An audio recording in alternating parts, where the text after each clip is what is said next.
All right, before we get this car looking back to normal, we got to address some of the issues, okay? This is a issue. Yeah, that just fell out. So I know this is an 18-year-old car, but somebody may be going through this and not know that there's a quick fix for this.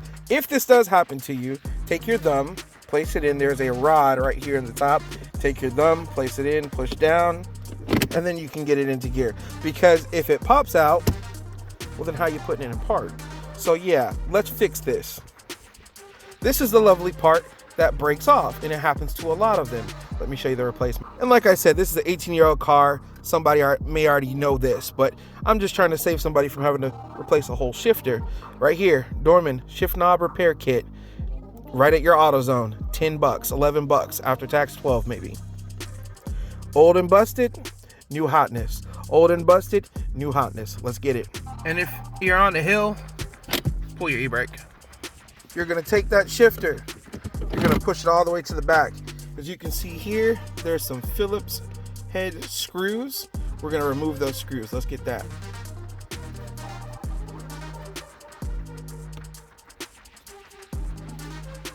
They aren't long screws and they do have Loctite, so be very careful. Do not drop them in between your seats.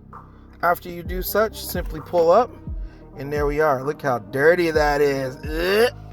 After that, you can actually push down and put it back into gear. All right, the owners before me had a dog, so that's why it looked that way. But here's what we're gonna do. First of all, we're gonna clean this off. I wanna get all that hand stuff off, gunk. All right, so I decided to pry on the inside, and I pried until this popped open right here. It is gonna leave a mark, but you'll be all right. They won't see it.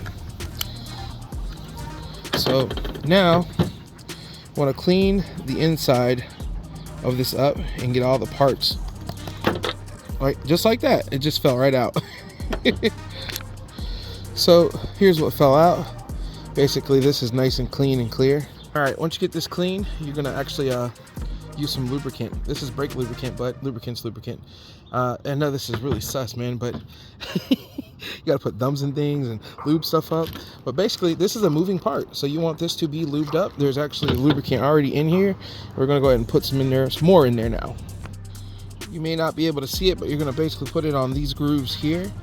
So we're just gonna take this Q-tip and go right in the grooves, because it is a moving part and we don't want it to get seized up.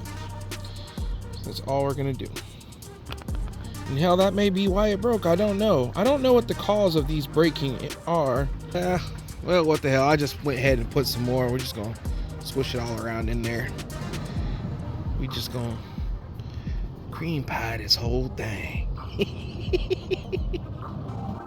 All right, after you're done playing with that, you're gonna take this piece here, and then you're gonna take this piece here. There is a pin inside of here. You're gonna place the spring over the pin onto the guides. There you are. Press this down, take the face of the cover there, and all right, there we go. We're gonna place that bottom piece in. We're gonna pop this back on. It clicks.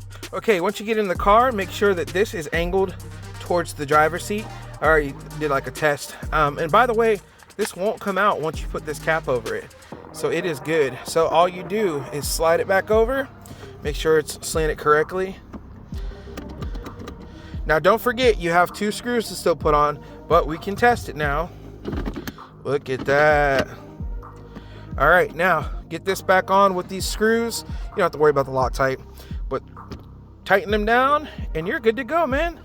Don't forget to tighten these screws back up and you are all set, you guys.